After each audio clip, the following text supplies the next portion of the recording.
And I think that's a kind of model that I could apply to the random number generator situation. It's a system that's in need of structure. It's disordered. It has no order. And in the context of the experiments that we do, there is a need.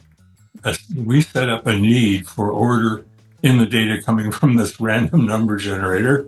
And so that provides a perfectly reasonable channel for the intention, which is structured, intention to get high numbers. I want high numbers. That then can possibly be manifest by way of what I think is very closely akin to the active information that Bohm talks about. We, as sources of psychic influence, are sources of information.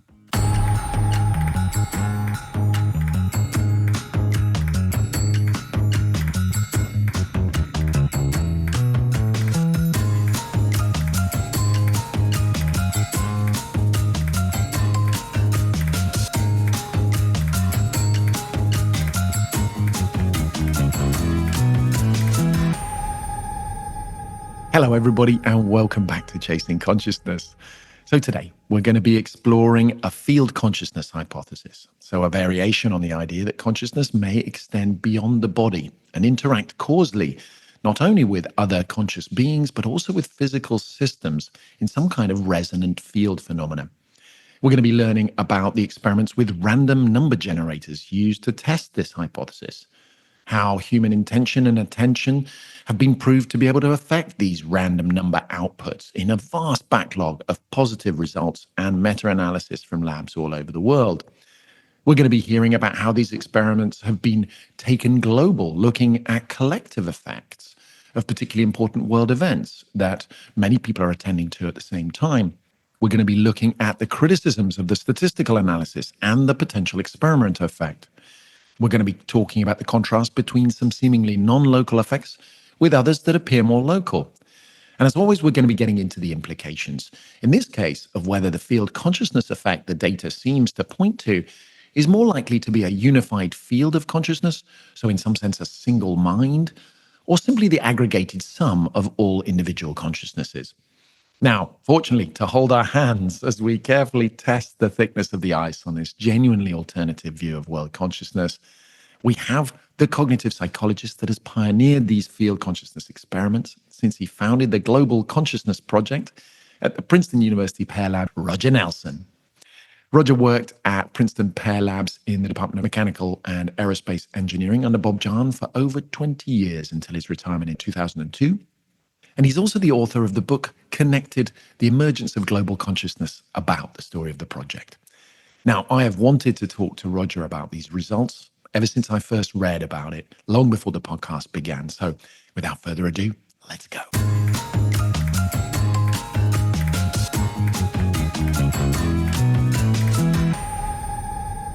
Roger Nelson, welcome to Chasing Consciousness. How are you today? I'm very well, thank you. It's a great pleasure to have you on the show. It's a long time that I've wanted to have you here, so I really, really appreciate it. Now, Roger, I absolutely love to begin asking my guests about their first intense conscious revelations when they were sort of kids heading into adolescence, not only because it reminds me and the listeners that all the great minds and lofty intellects that come on the podcast were once curious kids marveling at the mystery like the rest of us, but also because these first hard-hitting questions often influence what my guests ended up working on as adults. What can you remember from that time that might have been influential? There are a couple of things. One was an early effort to find some way of learning about martial arts, judo, jiu-jitsu, which I read about in comic books. But when I went to the library, I found no such books. And there wasn't a teacher around. This is in the middle of Nebraska, sort of small town. But we did have this Carnegie-funded library. And while I was poking around, I came across a book by an Indian and a German co-authors of a book on Hatha Yoga. And that was mysterious enough for me to pick up, so I did. And in some sense, I never looked back because I learned things about the mind from a different perspective. I learned things about tolerance, oddly enough. At one point, they said, if you're an Eskimo, you will want to eat some meat. In fact, some seal blubber because it's cold and you need that energy. Otherwise, a vegetarian diet is perfect. Mm. But the thing that's more relevant probably is coming across a book by J.B. Ryan called, I think, ESP After 60 Years. This is a book that described experiments, described the methods, and described the results, and where it was basically a very sound education about what people in was then finally given the name of parapsychology, what they were doing. So at least by this time I was about 14, I suppose, or something like that, and still a curious kid. And this book wanted me to pay attention, and it challenged me to do something about belief or acceptance. And so I and a couple of my friends who were also science nerds, we set up experiments, replicating as best we could all the careful methodology and the careful analysis. And we got what, in retrospect, I see as perfect results. Nothing like fantastic, nothing out of this world, but something well beyond what chance should allow. And this is like a perfect finding, I guess you might say, for a young potential scientist. At that point, I was more interested in chemistry and physics than actual science. But anyway, that was it. Mm. So, Roger, before we get on to the resonant or global effects that your long-running global consciousness project studies, I want to take a moment to talk about random number generator experiments that over the last 50 years have become the sort of go-to method for testing mind-matter interaction hypotheses in labs all over the world, just in case the listeners aren't familiar with these experiments. So perhaps you can start by telling the story of how you ended up working with Bob Jahn at Princeton's PEAR Labs, the kind of RNG experiments you were performing, and the results that began to change your worldview on consciousness. Right.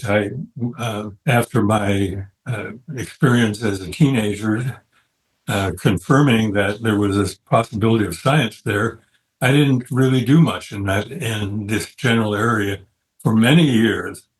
And when I finished graduate school and became a young professor of psychology at a college in northern Vermont, one of my courses was experimental psychology, and of course that had an opportunity for people to do experiments and to choose something they were really interested in. There were two things.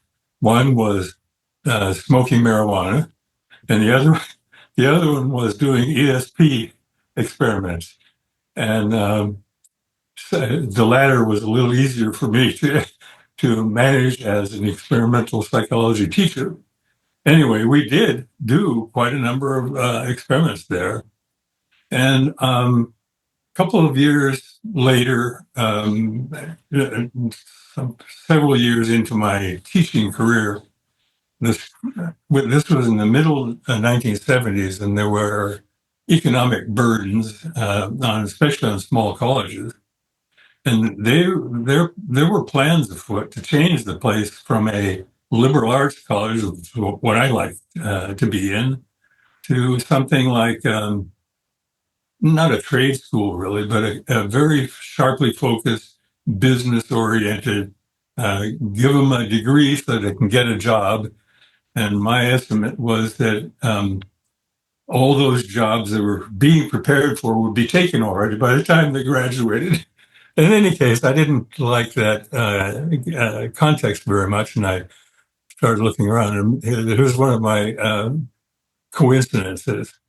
A friend gave me a copy of the Chronicle of Higher Education with 3 jobs circled, things that I might be interested in, he thought. Adjacent to one of those circled jobs was one at Princeton University looking for a cognitive scientist interested in the lesser known aspects of perception. And wow, so what could that possibly be? So I imagine things like the sense of smell or maybe touch, things that were not so explored. So I went to Princeton and talked to the people there and learned more about the job. And what it was actually about was, in fact, the same kind of experiments that I had sort of dabbled in as a teenager. But now in an engineering school in a great university with all the tools and expertise and whatnot that you can imagine would belong to such a circumstance. So there were quite a few applicants, but I think I made a good impression because I was an outsider. And they, Bob, John, and Brenda Dunn, who had just opened the lab at the end of 1979, chose me to take that job. And so I became a part of the 3rd member of the PEAR staff. Eventually, we were bigger, 7 people or something like that. And my first job, really, my first assignment, you might say, from Bob John was to sort of computerize and automate the data collection and analysis of random event generator experiments. Now, random event generators are, my wife always tells me that the only way you should proceed if somebody wants to know what one is to tell them it's an electronic coin flipper.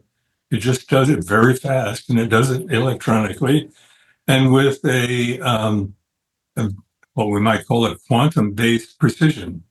Most of the random number generators we use in these kinds of experiments have at their fundamental level some quantum process that's truly unpredictable. It is unpredictable in principle. And therefore, the data that come out of such a device, if it's built properly, will be fundamentally unpredictable. We can produce sequences of numbers that there is no way to get any information about until the numbers actually happen. So that's a random number generator in that context. So, by the way, I should mention that both Bob and Brenda were remarkable people. They're both gone now, sadly, but there's a teacher, Sufi teacher called Gurdjieff, G.I. Gurdjieff, who wrote a book called Meetings with Remarkable Men, which is a beautiful little book to learn about consciousness at the level of um, sort of a deep personal control. Anyway, um, I've considered meeting with Bob and Brenda a sort of an extension of that book. They were remarkable people. Actually attracted quite a few remarkable people to that lab. Among them, Dean Radin, whom I know you are acquainted with. In any case, my job was to make sure that we were doing every possible thing, everything that is known to science and engineering, to be sure that when we finished an experiment, had results, we could depend on those results reflecting a reality and not some fantasy or wish fulfillment or anything like that. So that was a job I liked very much because I've never wanted to waste my time fooling myself and trying to fool other people in terms of what ought to be scientific. So basically, just to clarify, there's a threefold nature of these experiments, right? So there were 3 cohorts of test subjects, one group trying to lower the number of ones over zeros coming out of the random number generator, one group trying to raise the number of ones over zeros coming out, and then a third control group that wasn't trying to influence it at all. Did this three-way control method prove successful in all three cohorts? Were all three results clear and not sort of confused over time? Right. The description is pretty close, but it actually is a tripolar protocol for each person who participates. Each person gets instructions some of the time to try to produce high numbers, and some of the time produce low numbers. And the third part of the protocol, try to let that machine alone, let it do what it does naturally. One of the interesting things we found was that letting that machine do what it does naturally produced better baselines than they should have been by chance. So consciousness is slippery. It's very self-serving sometimes. And the crux of your question is, did it work? And that protocol is beautiful because it is a balanced kind of thing. That we had multiple ways of assigning which instruction a person should follow, whether it should be high, low, baseline. Sometimes people chose themselves, what do I want to do next? And they might do that for a long time, many, many trials, or they might alternate. And in another kind of condition, which they were given an instruction based on a random process. So nobody knew ahead of time what their instruction would be. It's very, very interesting to compare those. One of the things that we studied also was factors, or what we called parameters. Things like, what difference does it make whether the person chooses himself or herself, or instead is given a random assignment of intention? And it makes a difference, but it makes a difference kind of personally. Some people, it doesn't seem to matter at all. Other people do extremely well in one of those conditions and not very well at all in another. One of our famous cases, for example, was a person who did very well when choosing the next intention, and went backwards almost as strongly as in the other condition when being told what to do. We interviewed everybody to try to find out how they were doing it, what they thought mattered, what was important to us, for us to learn as experimenters. And those interviews, in this case, produced the not so startling revelation that this is a person who absolutely did not want to be ordered around. Yeah. And this three-polar approach to the experiments, did you see consistently people pulling those numbers in the right direction, given those three groups? Yes, to the extent that we were able to show or establish a large database with something on the order of 100 different people over a dozen years, 12 years, that had a z-score of something like 5, differentiating the high from the low, with the baseline somewhere in between. And that's a probability or odds ratio of something like billions to 1, against chance being an explanation for what happened. So yes, on the other hand, another aspect of your question is something like, does everybody succeed? And the answer is no. Well, that was my big question, because one of the main criticisms of this experiment is the selection of data based on whether it's successful or not. Just how much of the non-effective data did you include? All of it. Good. Yeah. We are grateful to skeptics who pay attention and do their job. And they will ask questions that are perhaps, we have already thought of, but maybe we hadn't.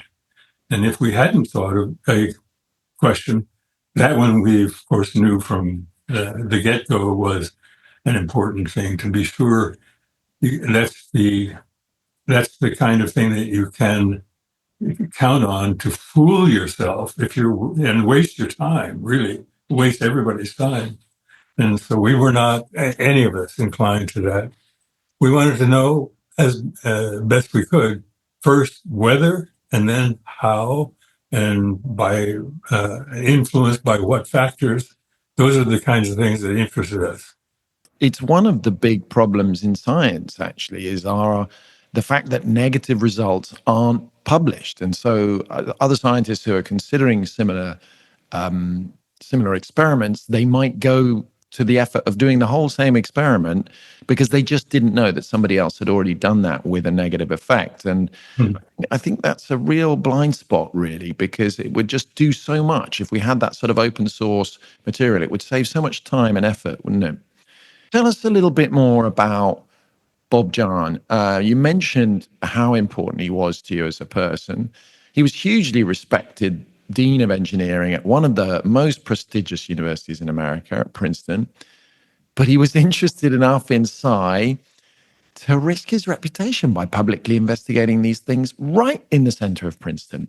It must have been really tough for him to hold those two conflicting polarities for so long. What was he like? Well, I think I should probably start off by saying that he knew the lyrics for all of Gilbert and Sullivan. And he loved stuffed toys. So his dean's office had quite a few things like little giraffes and dragons and whatnot. Stuffed toys are on the bookshelves and so on. He loved animals. He had always had a dog. And so what he was like was something like I think I've only met half a dozen people that I think are truly genius level thinkers. I think he was one of those. And it wasn't just thinking about science, where he was, he had a level of excellence beyond most people. It was also things like, empathy for others, an interest in actually making the world a better place. But he was a consummate scientist. He was challenged by an undergraduate student to sponsor a study she wanted to do using random number generators in an experiment to see if she could duplicate results that Helmut Schmidt had produced, where, the numbers became biased just because somebody was there thinking about them. And she wanted to know whether that was real. And she couldn't find a faculty sponsor. So she went to the dean and said, "You promised us we could do, if we were good students, we could do what we wanted for our student thesis projects. How about you sponsoring this?" So he did. And he said, "Sure, let's go for it. Go to some conferences, read all the literature, give me, the A to Z about this kind of work." And she did that, and she built the experiment physically and ran the experiment competently, and the results showed deviations where there shouldn't be any. And he recognized that as a scientist as a reason for building a kind of professional thoroughgoing experimental project around that. And so he began gathering resources.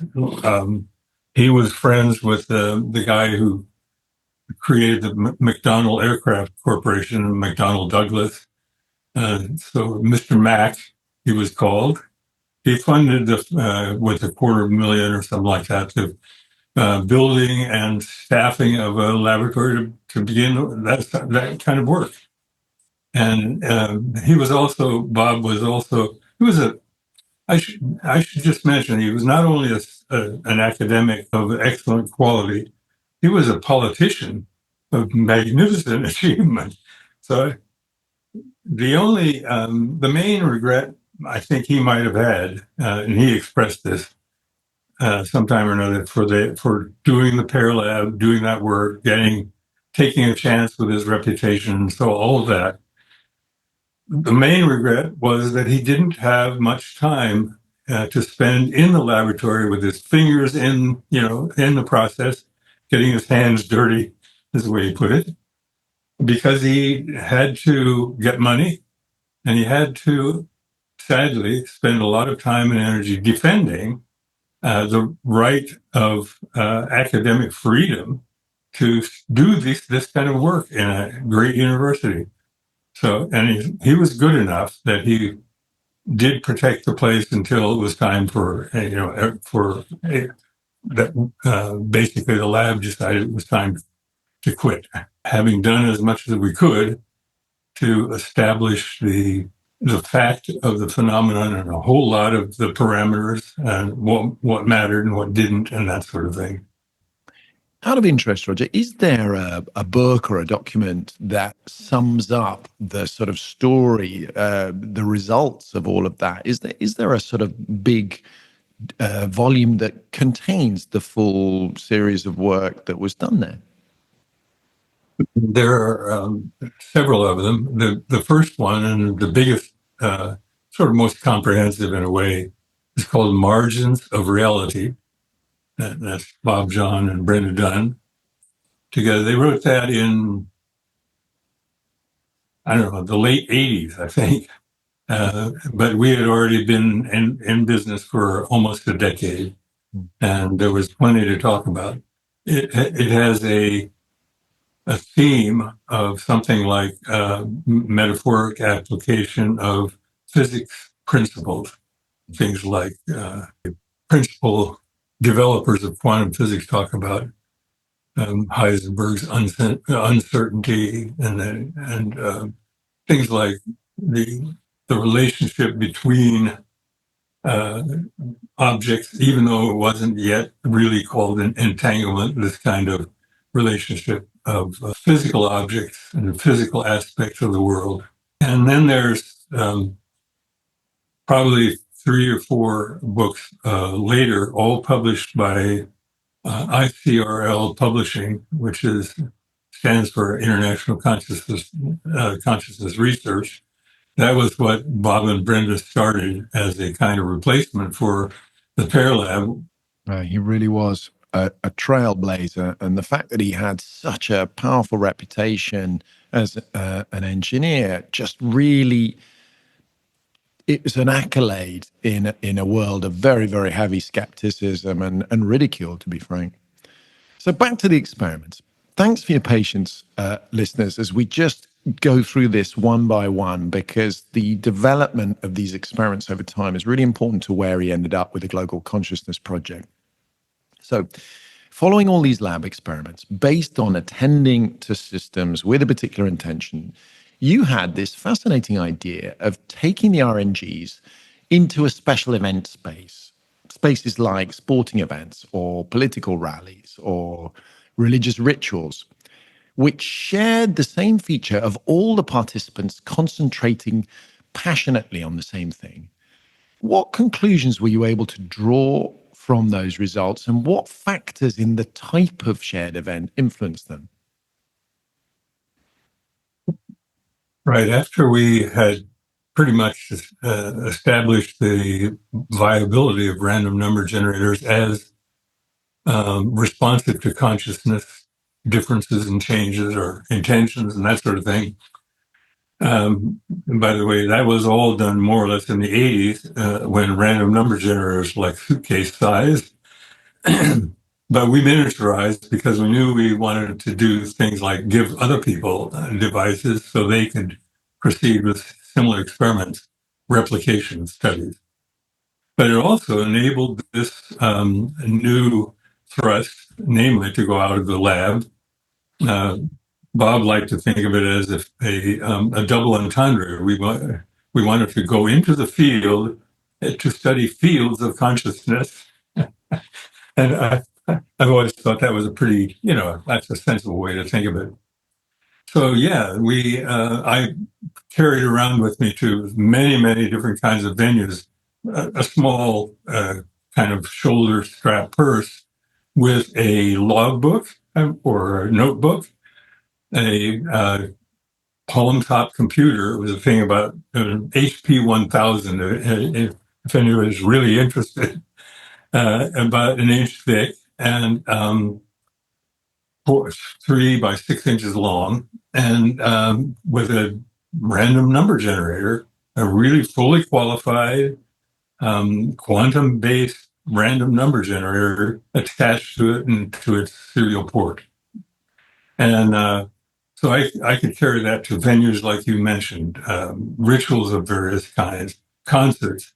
And other people did this too. Brenda and Bob both liked the operas, and they would go to New York City with one of these in their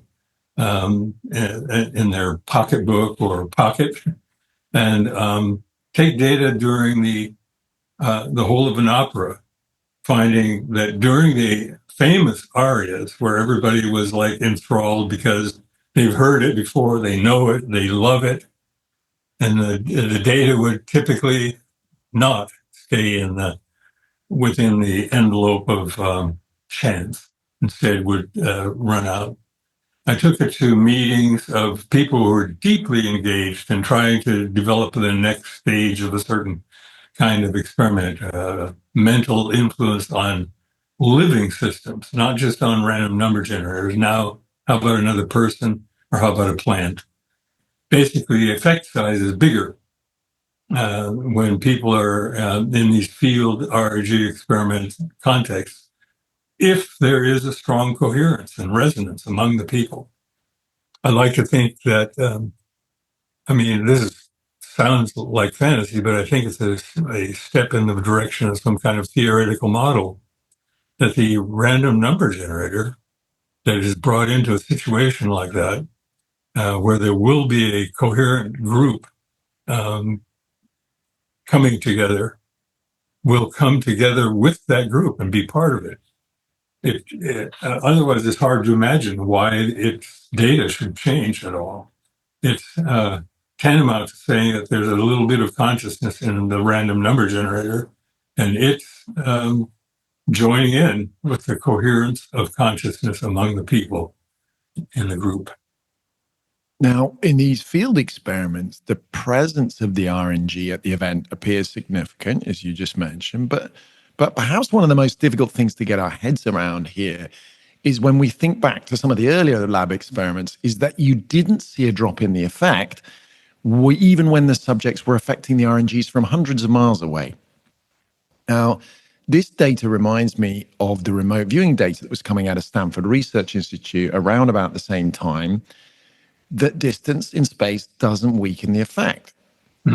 I personally find it really difficult to square this off with these clearly localized data of the collective attention experiments you just described.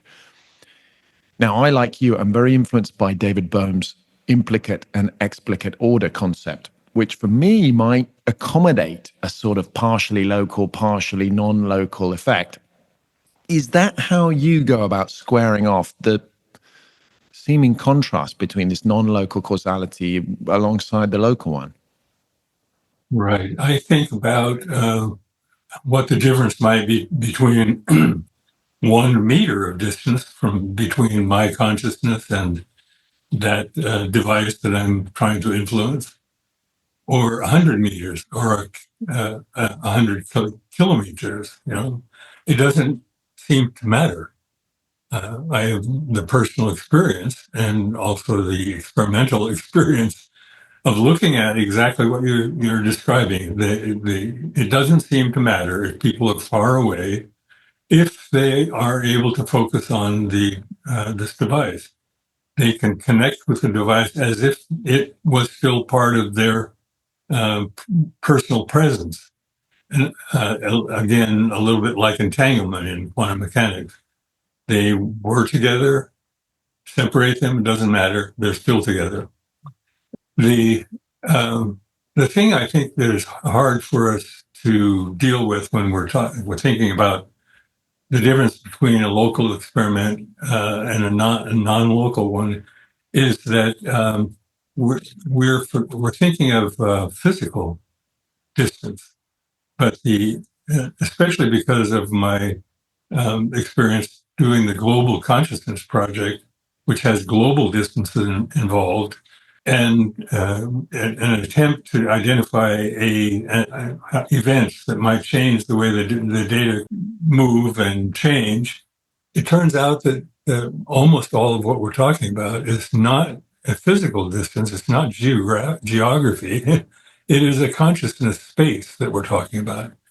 So this random number generator that we bring to the field experiment is being brought into a particular location, but the important location is the consciousness field, which may extend indefinitely as far as we know. Nobody has any direct measures of consciousness fields. One of these days, I think we will put information and energy together, and maybe then we'll be able to create some kind of a device that can directly measure something like the strength and power of a consciousness field. But in the meantime, the data tell us that there isn't any, distance doesn't matter. And it's not only distance in physical space, but also in temporal space. We did we did remote viewing experiments at PEAR lab also. We called them remote perception experiments because we thought, well, it's not just vision, but they were the same experiments essentially. And we specifically explored both of those dimensions, the physical and the spatial, physical spatial dimension and temporal dimension. And what we found was there's a lot of trials. We had something like 600 altogether. There were quite a few that were what we called on time, but I think the majority were a target that has not been selected yet. In other words, a target that will be selected tomorrow, described today, with equal facility and accuracy to a target today. Same for retrospective targets. So, and it didn't matter whether it was in the same town, in the next room, or halfway across the world. So what's the influence of David Bohm's implicate and explicate order here when we're trying to reconcile things which sometimes seem to have a local component, sometimes seem to have a non-local component? It's quite a beautiful way of imagining that there might be several layers on which this is happening. Tell us about his influence on you. Well, I think he was a fantastic creative physicist, very good physical understanding. So he was able to mathematize some things that other people would only fantasize about. Like I, for example, wouldn't be able to write the mathematics that he did for things like what he called a pilot wave, which is a kind of connecting channel between the implicate order and the explicate order, or a means of guiding into manifestation something that is that's present. We imagine it's present in the implicate order, but inaccessible unless it's guided into manifestation by what he also referred to as active information. So my personal take on how we might explain something like an effect on a random number generator is going back to the active information idea for a moment. The active information is capable of manifesting something from the implicate order if it is needed in the explicate order. In other words, if there's a need for it, the pilot wave or this active information will guide the development and manifestation of something real in the real world that we live in, the explicate order, uh, drawn out of the implicate order. So I don't know whether David Bohm would agree with that as a kind of, very personalized understanding of what he's talking about, but I hope so. I think he might. Yeah. Would he have agreed with the possibility that the implicate order was beyond space and time in some sense, a kind of repository of forms in an almost Platonic sense? Is that kind of what he was getting at, you think? I think so.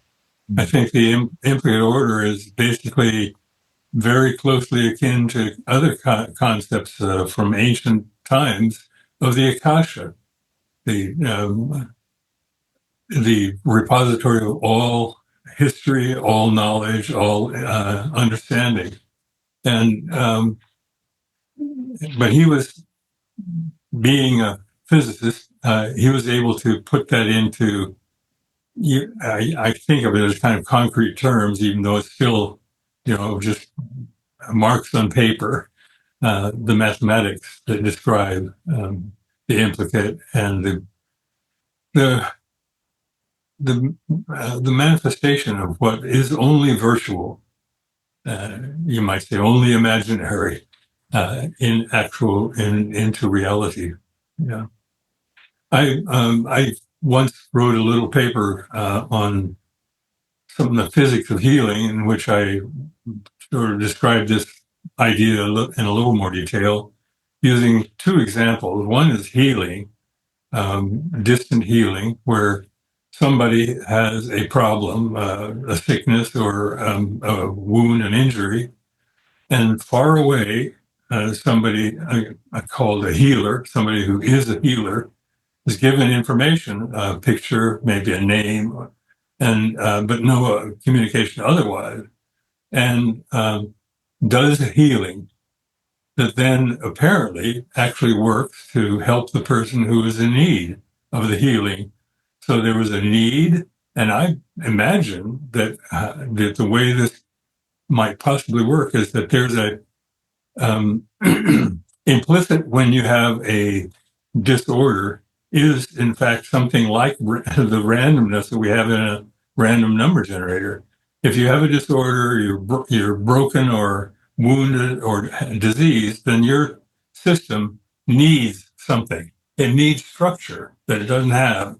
And this faraway healer does have structure, is fully structured, and has a um, probably clear intention to impart structure to the healee who's far away. And I think that's a kind of model that I could apply to the random number generator situation. It's a system that's in need of structure. It's disordered. It has no order. And in the context of the experiments that we do, there is a need. We set up a need for order in the data coming from this random number generator. And so that provides a perfectly reasonable channel for the intention, which is structured, intention to get high numbers. I want high numbers. That then can possibly be manifest by way of what I think is very closely akin to the active information that Bohm talks about. We, as sources of psychic influence, are sources of information. So, lastly, before we get on to the Global Consciousness Project itself, we wouldn't be doing due diligence if we didn't just take a moment to talk about the analysis of the statistical significance of the data, so central to the conclusion of a psi effect, but equally central to the dismissal of an effect by the skeptics. Now, the effect in these experiments is very small, which causes the skeptics to balk and claim that it's just arbitrary. Although it strikes me that if an RNG is set to adjust the randomness to an exactly 50-50, 1-0 output, really any deviation from that is significant, really. Can you explain how you set the threshold beyond which an effect is considered significant? Well, basically, we know from first principles what the data should be like, and it's not always 50, 50, 50 this way. It's sometimes 51, 52, 49, and so on. In other words, there's a kind of raggedy path the data will follow in a true random number generator when it's operating properly. And one very simple way that most people are familiar with to say what the data should look like is a picture of the distribution.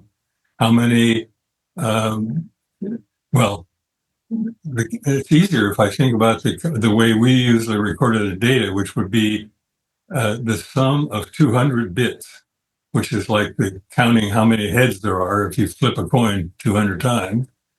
So the sum of 200 bits should average 100, but it won't always be 100. Sometimes it'll be 108 and sometimes 94. But the distribution will look like the famous bell curve. Most of the data will be in the middle, close to 100, but 102 is easy. 107, that's beginning to be a little unusual. A 90, an 84.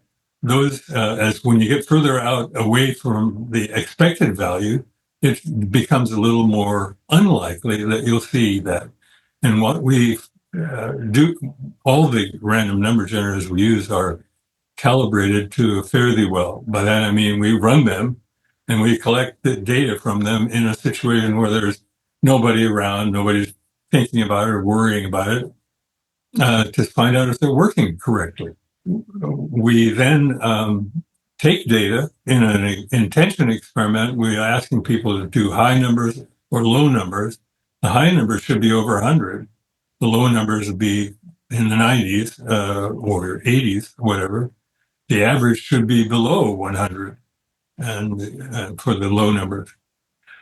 And we can calculate how far the mean value is out into the tail of the distribution of as many, which is calculated according to how many trials you have taken.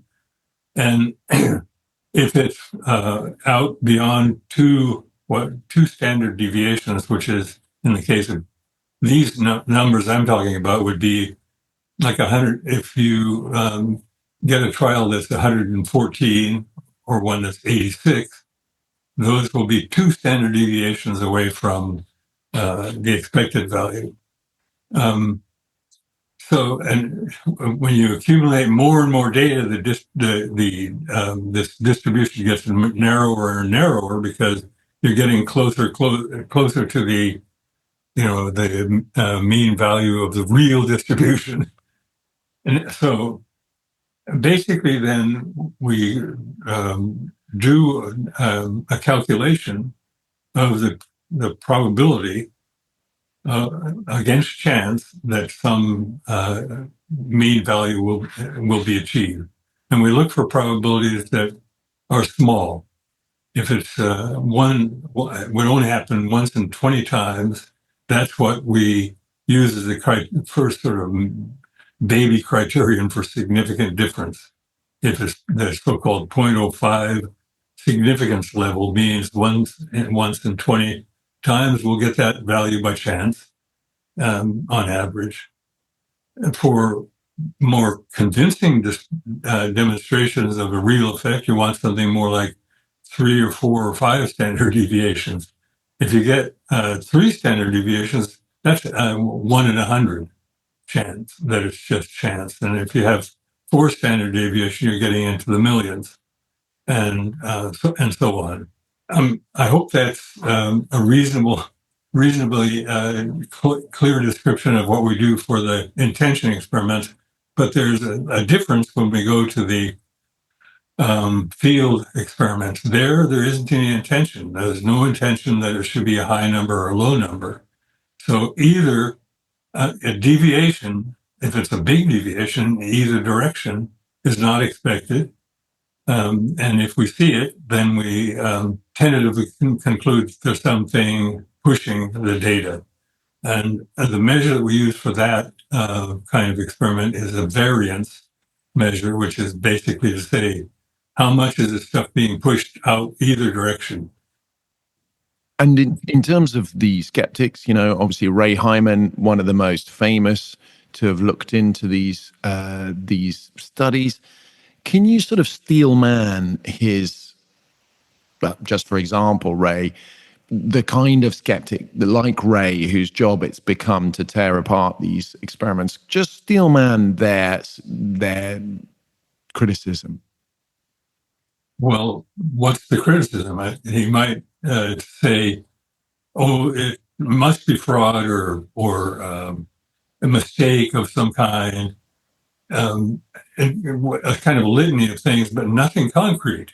I'm not. I'm not aware of Ray Hyman coming up with a concern with the statistical analysis, nor anybody else for that matter. I mean, it's very simple statistics actually, and easy for anybody to reproduce. Like, for example, in the Global Consciousness Project, the data are publicly available, and the analysis strategy is laid out in actual computer code. If people want to, try to do the same kind of thing, they can do so. And what we find if people actually try to do the analysis, and they are competent statisticians, they get the same results that we get. Mm. Okay, so listeners, we've finally made it to the truly global and collective stage of Roger's work. Thanks for just bearing with me as we set the context here. You can see why all of this early research really is so important to where Roger came up to with his next idea. So just tell us, Roger, the story of how you made the next step towards establishment of this global network of RNGs. What was the initial suspicion that led to you setting it up, and how did you test for it?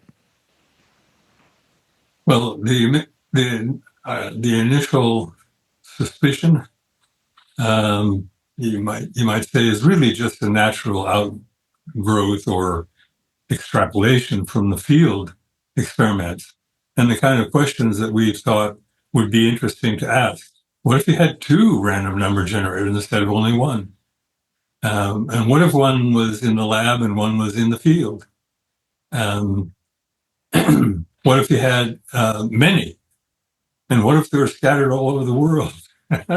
And so it was a fairly natural outgrowth. But there's some background that's also important. When I was in college, I came across Teilhard de Chardin. He was a wonderful writer, in my opinion. And I just loved reading it because even though he may have been maybe talking about something fairly technical, he was a scientist, paleontologist, and he wrote about evolution in his most famous book, The Phenomenon of Man. He was a poet, basically, and so I was reading this poetic stuff about how evolution happens and how we are the pinnacle of evolution, we think.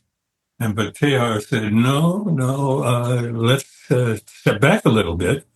There is more to go, more to come.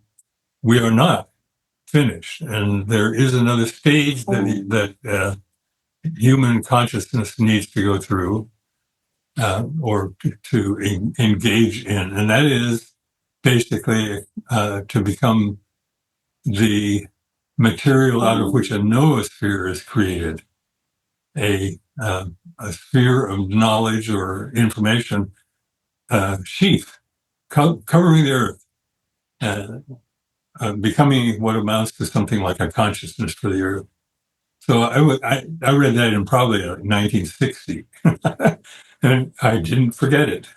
So by this time, I now had by 1997. I started putting the Global Consciousness Project together.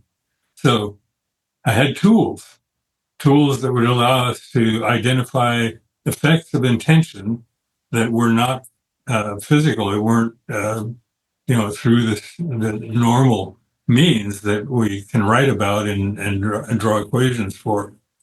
And the field things told us the same kind of stuff, that we now have tools for looking at group consciousness, or the manifestation of group consciousness. So what better opportunity to look at something like a noosphere, which is, if it's anything, it's a very large group consciousness, than to just go ahead and take the implications of the field RNG experiments and grow it into an instrument capable of asking the same question about global consciousness that we were asking about personal, individual consciousness. What happens if you are focused, if a global consciousness is focused?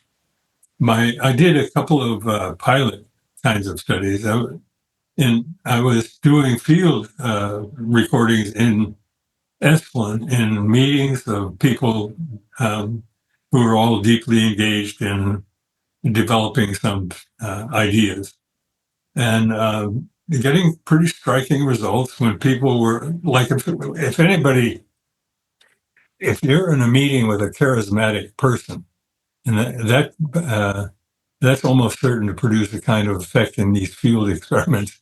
Charisma means something like creating the group, like group consciousness. So I met a couple of people who were planning the Gaia mind meditation, which means the mind of the world, Earth, Gaia. Let's bring together as many people as we can for a short meditation on a certain date at noon everywhere. So these people I met them in the baths at Esalen. They were enchanting. And I guess the idea that I had was also enchanting to them. So we basically created a world level, global experiment without any instruments, except the ones that people in London and Edinburgh and Los Angeles and Princeton had. So I got all my friends, in other words, to gather data, collect data during that Gaia Mind meditation. And it showed a strong effect. At least it was significant in the usual sense. And then Princess Diana was killed in a car accident, and there was, and we didn't have any global network running at the time, but I knew everybody knew that there was going to be this amazingly engaging event, the funeral ceremony, about a week later. And I asked again all my friends and colleagues, please take data during this day. And during the funeral ceremonies, the data were sort of, you might say, off the charts. 1 in 100 possibility that would happen by chance. And shortly thereafter, I was in Germany, and I had a bunch of people there, parapsychologists and psychophysiologists, trying to talk to each other, which was a very interesting meeting. But for me, the most interesting part, as is often the case with academic gatherings, the hallway conversations. I was talking to several of my friends, Marilyn Schlitz and Dean Radin and Dick Bierman, and a couple of other people in the hallways about this this incredible result from the Diana experiment and the possibility of making a network that would take data constantly.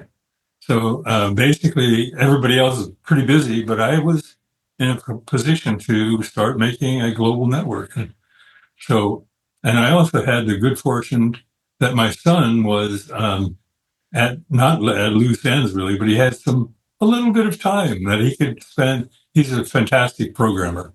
So he built the architecture for the Global Consciousness Project, data collection, archiving, and so forth, and got together with another incredible programmer And between the two of them, they made software in 1997 or early 1998 that is still running without, well, there were a couple of little adjustments early on, but basically, most people realize that software is never constant. There's always an update coming in. Those guys were so good that they created something that still runs and still is still collecting to today, 25 years later or thereabouts.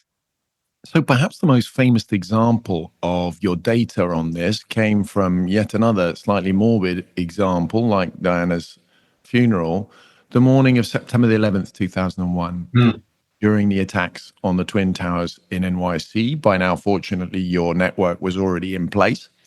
Right. It was one of the most followed events in modern history and had a particularly strong presence in all of our minds because there was a few hours delay between the initial impact and the devastating collapse of the buildings, by which time everyone had not only found out, but they'd flocked to a television, right, watching exactly the same scene, images, coverage unfold in real time across the world. Quite a unique happening, really, in the history of our world media. In some sense, it was the perfect occasion to test your hypothesis. And after independent analysis of the data by May and other people in your field, the effect was confirmed to be the greatest in the history of the project. Tell us about that intense couple of weeks after the event and how it showed up in the data. Yeah, that was, as you say, it's morbid, but it is a perfect example of a global consciousness forming, the kind of event that literally creates a magnetic attractor for everybody in the world. Not everybody, of course, actually was participating, but there were probably a couple of billion people, if not more. As you said, glued to the television or the radio, if that's what they had.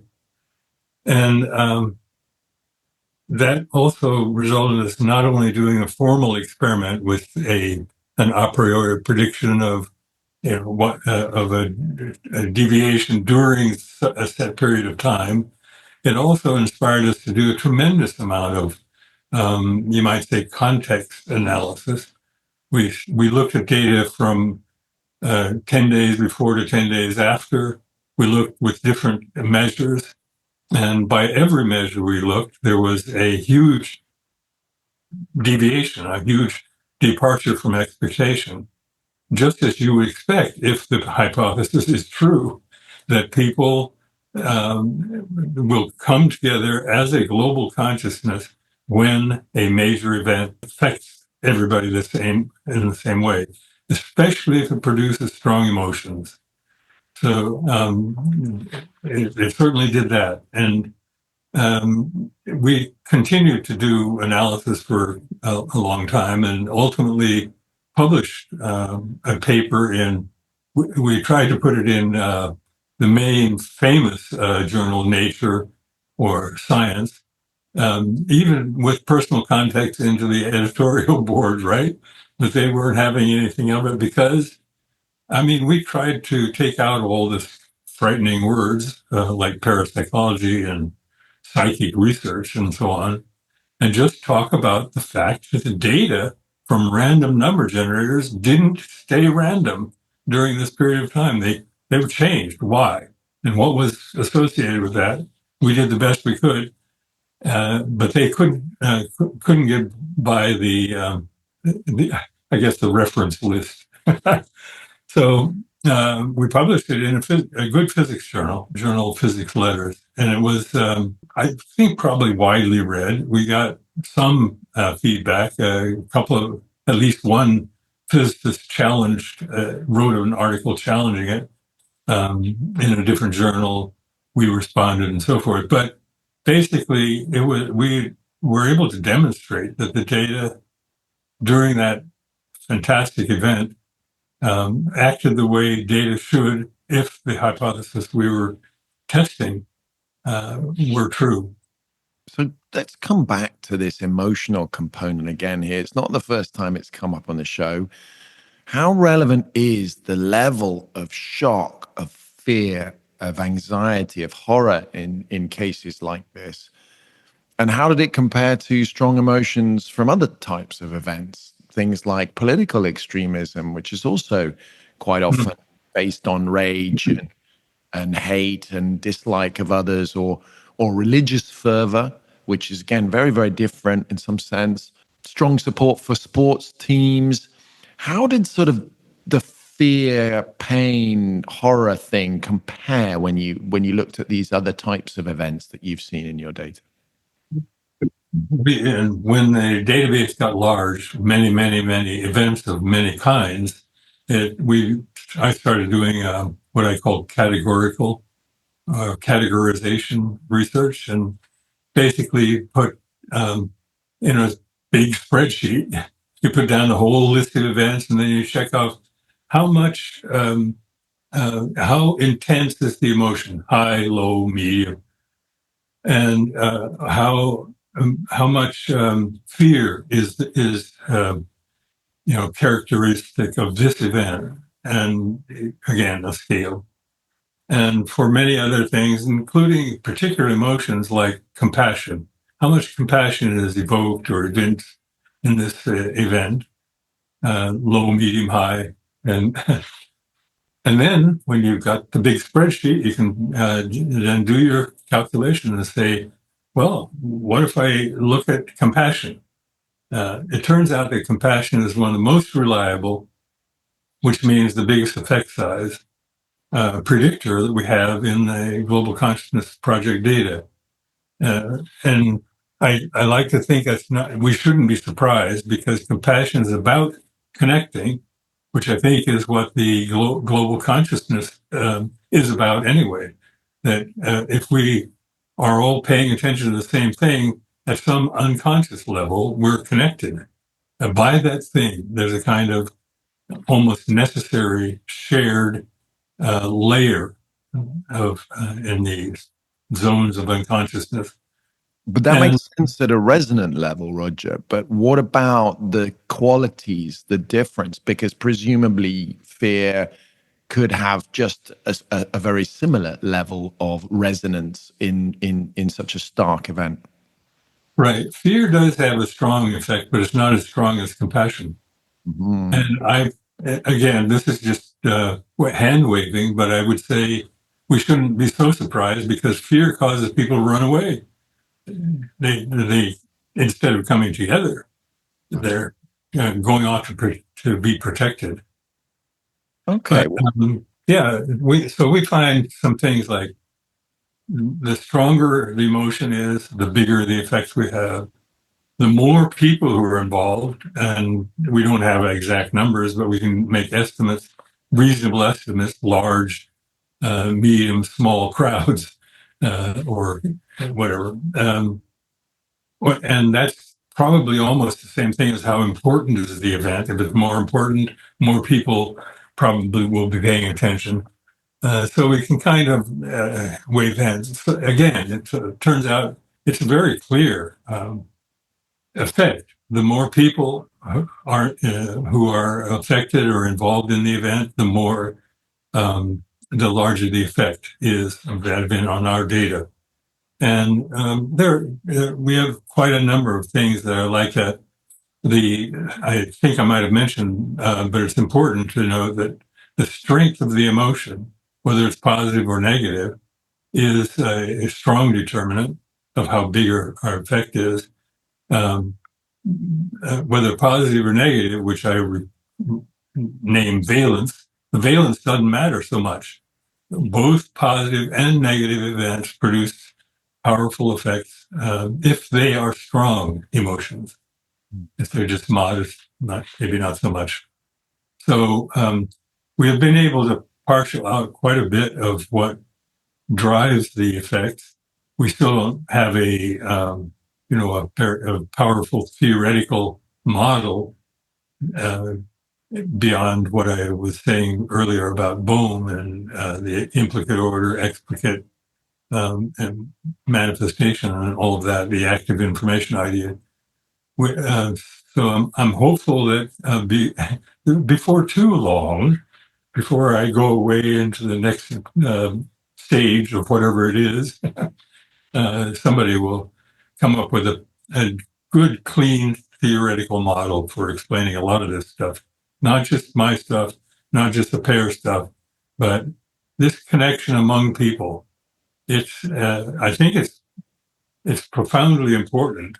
I think it's real. There is a connection that we don't have any way of directly accessing, but we do recognize it in retrospect. If we think about a concert where everybody was, people will be standing around and saying, "Wow, was that amazing? I was so completely taken."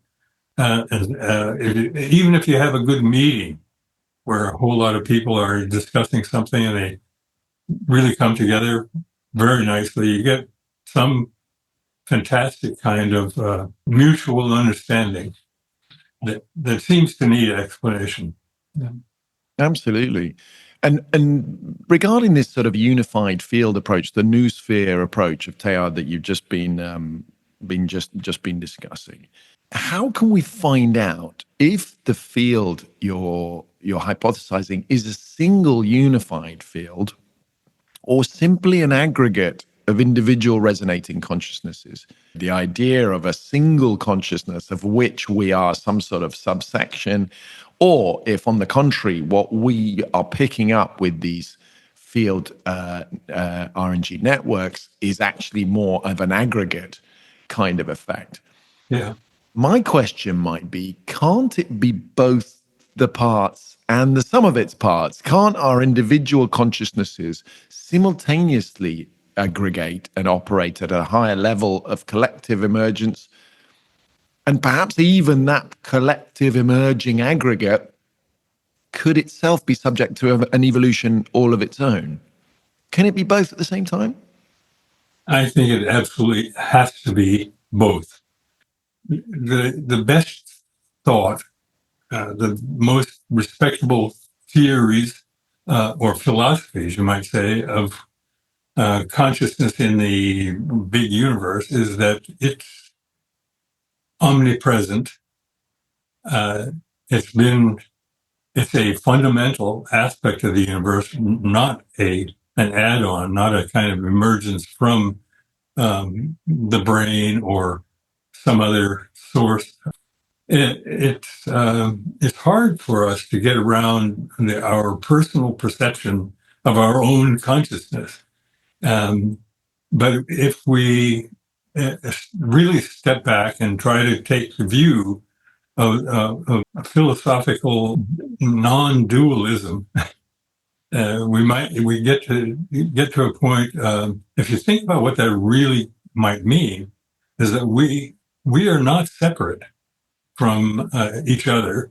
We're not separate from the Earth or the Moon or the Big Bang, for that matter, if there is such a thing. Yeah, we are instead aspects of a kind of giant fundamental force. And when I'm saying we, I'm really talking about the part of us that is conscious and is what we think of as, the mind that needs to be explained somehow. Maybe it doesn't need to be explained beyond the fact that we're here. It is it. And we want to explain things, but I think we have to just accept that fundamentally we're part of an enormous matrix of life that is growing more and more aware of itself by way of our explorations and our spiritual yearnings and so forth. Maybe at some point we will come to some kind of closure, but I kind of doubt that. I think we'll just grow more into our own, as so to speak, as the personally relevant aspect of a completely conscious universe. And the reason I mention this, for me, kind of two sides of the same coin approach, is I was so fascinated to speak with biologist Michael Levin about his opinion that different levels of complexity, even within organisms. I don't know, let's take a liver as an example, much larger than a cell of which they're all made up. He was talking about cellular cognition and how every time you go up in scale, that particular system probably has its own sense of being and consciousness and awareness of itself, no matter how minimal cellular consciousness might actually be. But the point is that from that individual cell's point of view, it is an individual as part of a much larger system. And so in that sense, I felt like we could take that up beyond individuals' bodies to much, much larger groups. And what would be perceived to each individual as individual consciousness could be added together into an aggregate and could become a collective consciousness. In the case of ourselves, it's an entire body with a sense of agency and a sense of consciousness. But couldn't that be taken up to a much, much higher level? Species consciousness, planetary consciousness, galactic consciousness, complete unified consciousness. Those are the ideas that sort of inspire me to think in this way of it being one and yet isolated and individual at the same time. Any closing thoughts on that before we move on, Roger? Well, yes, just that I think I think your recipe or your agenda is is pretty much not only pleasing to my philosophical perspective, but also matches the data very nicely. We, as in biology, people are detecting consciousness at the very, very much lower levels and seeing it become more potent as the levels of complexity increase, just as you said. But what I think we might aspire to do is to think about this question or this problem. How can we become more directive, and how can we become agents of our own development in a kind of evolutionary process? How can we become conscious of the unconscious connections that we have and thereby accelerate a kind of maturation that I think is, it's pretty important that we get our act together soon, because we're knocking off so many complex systems because we're, not paying quite proper attention. But you said something that made me think about the kind of, metaphoric model that I have of what's going on. We are individual consciousnesses, but we do connect and become a global conscious on occasion. And I think the evidence for that is pretty good. The support for the notion is good from many different directions. What we don't have is a kind of direct perception or understanding. How can we become able to perceive that? How can we bring up into consciousness the unconscious connection? How can we become aware of the unconscious connections on a large scale? We really desperately need that. And to the extent we're able to do that, I think we will become, maybe first we'll become a little bit like the occipital cortex, and which integrates a lot of stuff coming in and gives visual perception, and then another one for auditory perception, and another one for something like, who am I? There's a kind of gathering of forces. I think there is a strong parallel that we should think about and maybe in some way try to foster between the neurons in a brain, which are connected to each other in ways that we understand better and better, and which, when working together, produce things like perception, memories, and ideas, and creativity, and so on. And think about how, in principle, it should be possible that we can do that um, as if we were neurons in a global brain, because I think we are. We just haven't got networks running yet. We're Well, working on that listeners, physically, and we should be working on that philosophically and psychically too. And listeners, as you may have heard, there are lots of efforts to try and model the neural network in computer systems, which is very, very interesting. But far more interesting, do check out my interview on the world as a neural network. This is Vitaly Vanchurin in the United States. I'm not quite sure where he's working now, but he has developed a theory of the entire universe as a neural network, and the physics works incredibly well. So I do encourage you to go off and see Vitaly Vanchurin's theory on this. He's now working for the NIH as well, trying to use those mathematic models for modeling the universe. So I really, really recommend that. Yeah, thank you. Before we say goodbye, Roger, I just have to ask you about one of the most obvious criticisms of your work.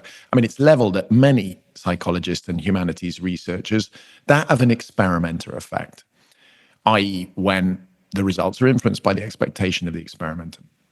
For me, this debate is a justifiable warning about the risks, often preached to the soft scientists by the hard scientists, that we should take steps to check the research from controlled experiments and double blinding and all of the usual method techniques. But overall, this is ironic because if your results are influenced by your expectation, it's still proof of a side effect, that your intention had an effect on the physical system anyway. But just to answer that question, how do you sort of exclude the influence of the experimenter effect on the entire global consciousness project coming from your own personal expectation? I honestly wouldn't want to exclude it. I think it's one of the parts of the experiment. So, as my wife once said many, many years ago, experimenter effect, what's a problem? We can all be experimenters. Yeah. Anyway, I think there are probably, I have a kind of personal model of where it all comes from. There's a kind of nominal source, which in the laboratory experiments is the participant who's sitting there looking at the machine getting feedback. There's an experimenter right next door. You know, we shouldn't forget that. That experimenter is important. And because the experimenter sets context, sets parameters for how things run and all kinds of things. And plus, if the participant in the experiment has an effect, of a kind of psychic nature, why shouldn't the experimenter also have one? And maybe the two together are better than one. Yeah. So there's those two things: the nominal source, the experimenter, the nature of the question. Depend, a lot of things. Like, for example, with the Global Consciousness Project data being publicly available, there have been dozens of completely independent analysis and engagement with data in ways that I, as an experimenter, had no idea about, could not predict, could not even imagine. And frankly, at least some of them are more sophisticated than I could have even undertaken. Anyway, and they all show structure where there shouldn't be any. And it's not, and I think because of the independent nature, it's not related to the experimenters, me, and various other people who knew about the Global Consciousness Project and what's going on. Mm. So, and then element in my little four-piece model of how things work is the universe laughing at us. We keep imagining that we've got it nailed down, but then we will get a result that says, "Sorry, you're wrong." So I'm not concerned. I really dislike or find most unacceptable a kind of criticism that is along the lines of, well, it is only an experimenter effect, or it's obvious that this is an experimenter effect and nothing else. Bullshit. It is definitely more than that. And we know, I think unless we're prejudiced, if we look at the data, we can find good reason for about 50 years of experiments that it is not as simple as just one experimenter desiring to get some particular event result. And for example, nobody knows himself completely, but I've never been much interested in getting large effects or what kind of effects, but rather more interested in the kind of curious kids version of the experiment.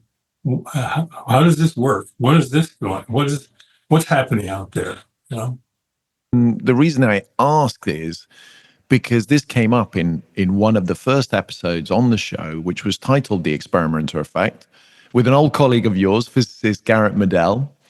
And he described a fascinating experiment, which I just wanted to put past you and the listeners as well. He described a version of an RNG experiment quite similar to the usual mind-matter interaction ones you described earlier, designed by one of the pioneers of these experiments, who you mentioned earlier, Helmut Schmidt, in the 60s.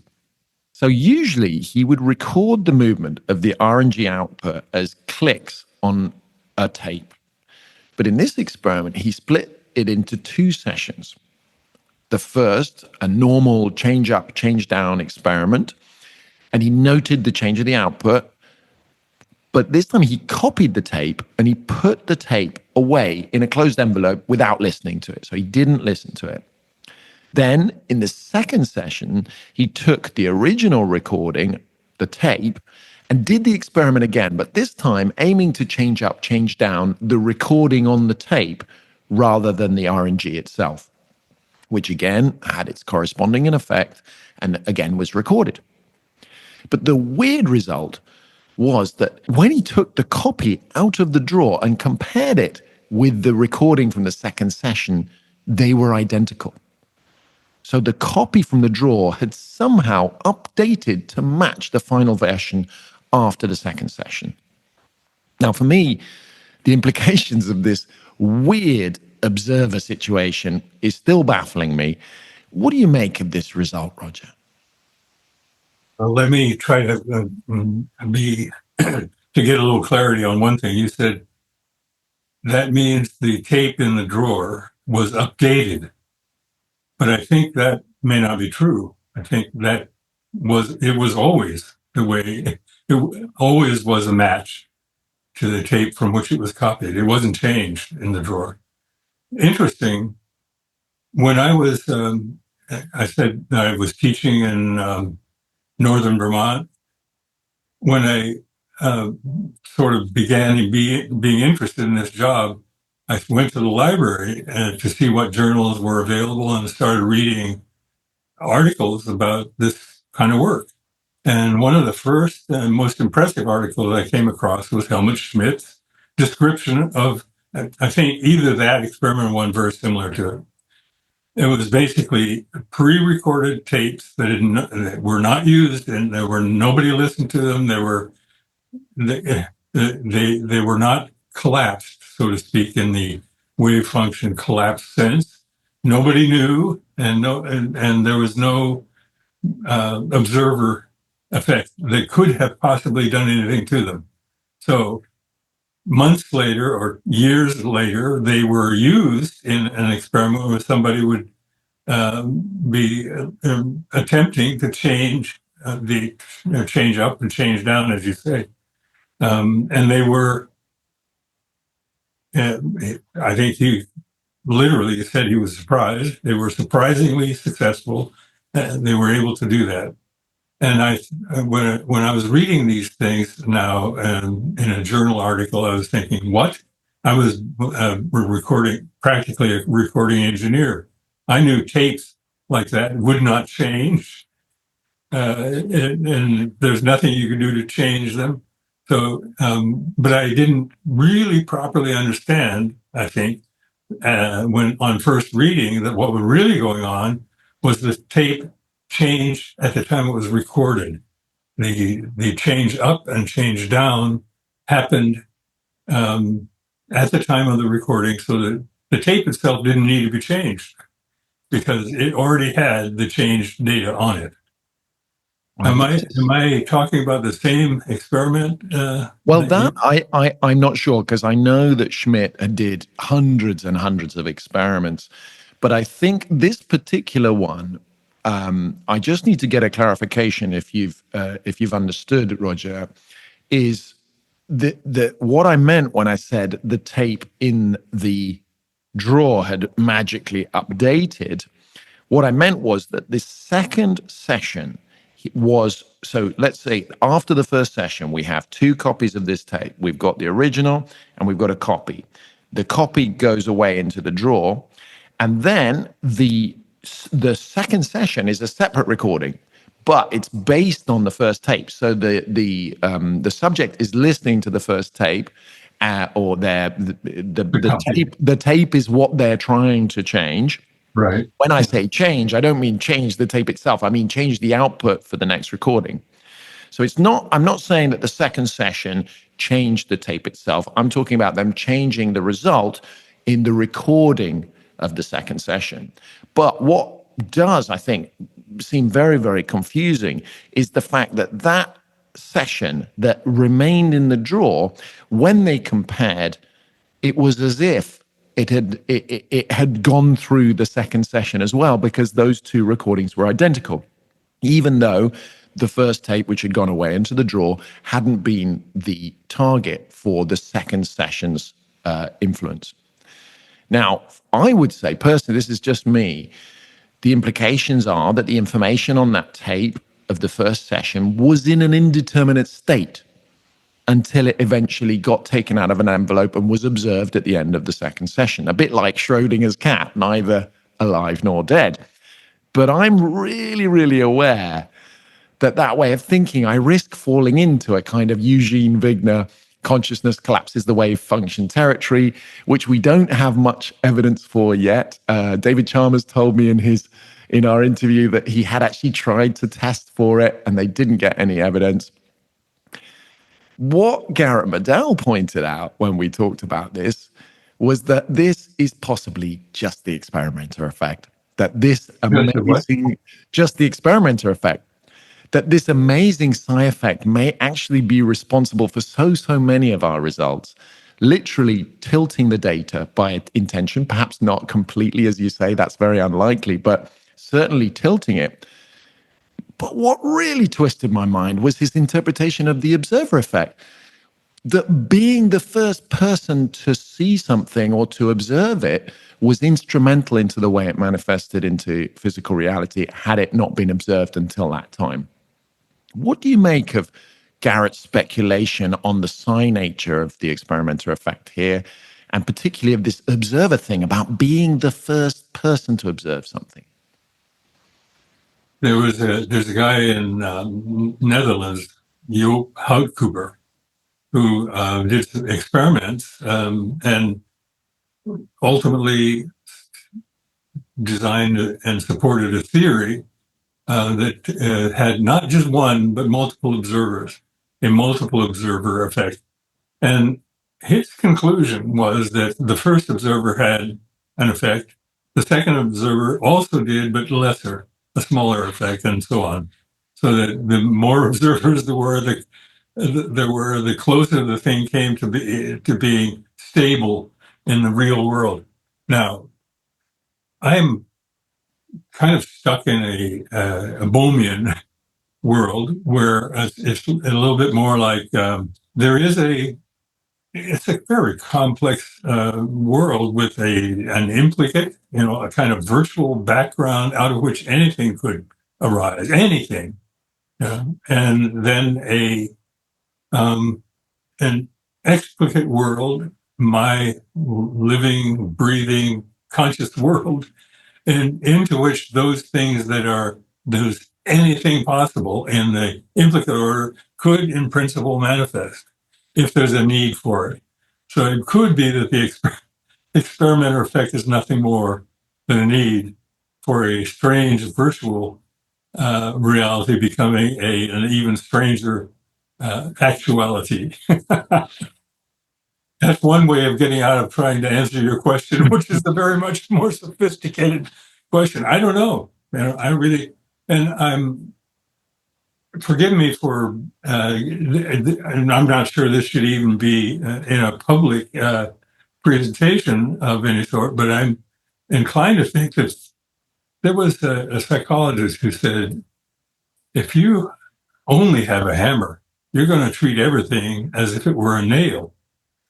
And I think physicists are like that. They are physicists, and so they need a kind of physics-based explanation, one that they can basically understand because they know the physics that into which you're trying to fit a description of some very strange phenomenon.